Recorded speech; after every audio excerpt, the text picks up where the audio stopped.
Good morning. Trying to get everything situated for 5 minutes on Friday. Good morning. Hopefully, for the Christians, hopefully everyone is enjoying the celebration this week of Holy Week.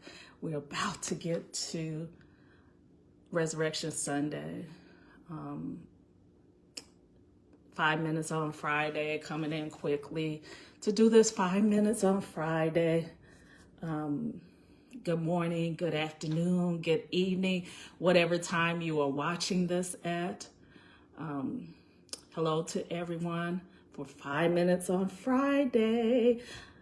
5 minutes on Friday on this Holy Week leading to Resurrection Sunday. I posted the question several times of who's at your table, who's at your kitchen table. And that question really came from an interview that Michelle Obama, First Lady Michelle Obama, let me be correct and give all of her titles. When First Lady Obama was being interviewed by Oprah Winfrey, they discussed a kitchen table.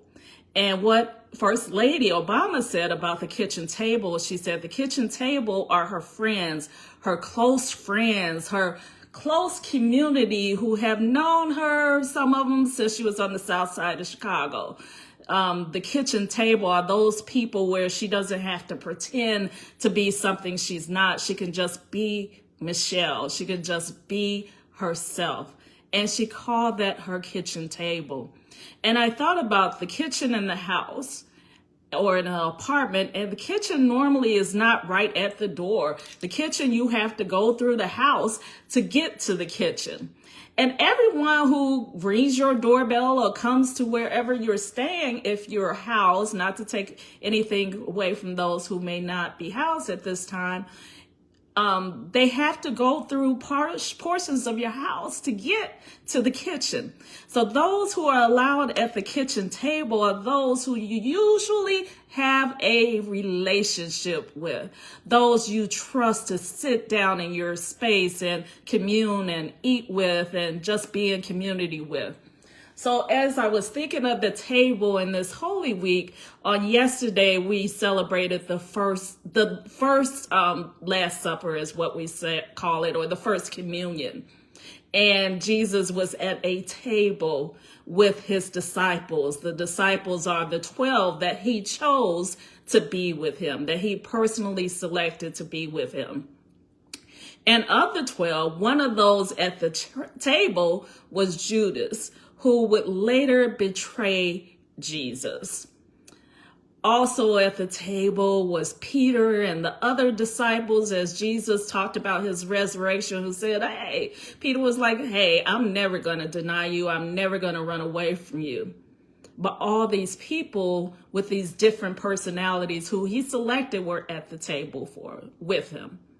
So my question for you today is, who's at your table? Who's at your kitchen table? Do you know the dynamics of the people who are at the table? Who is there to support you and who is there to basically not support you? Who's at your table? So just wanted to come today and just ask the question, who's at your table? Who's your inner circle? Who are you in community with who you can put down any titles, anything about you that other people know, and just be yourself? So who's at your table? Enjoy this Holy Week today on Good Friday as the unjust prosecution of Jesus occurs. Just sit in that moment. We call it Good Friday today, but in that time and in that situation, they did not know. And as my CPE supervisor says, don't rush through this moment to the celebration. So who's at your table? And have a blessed Resurrection Sunday. And during the day, don't forget to just breathe. Be blessed.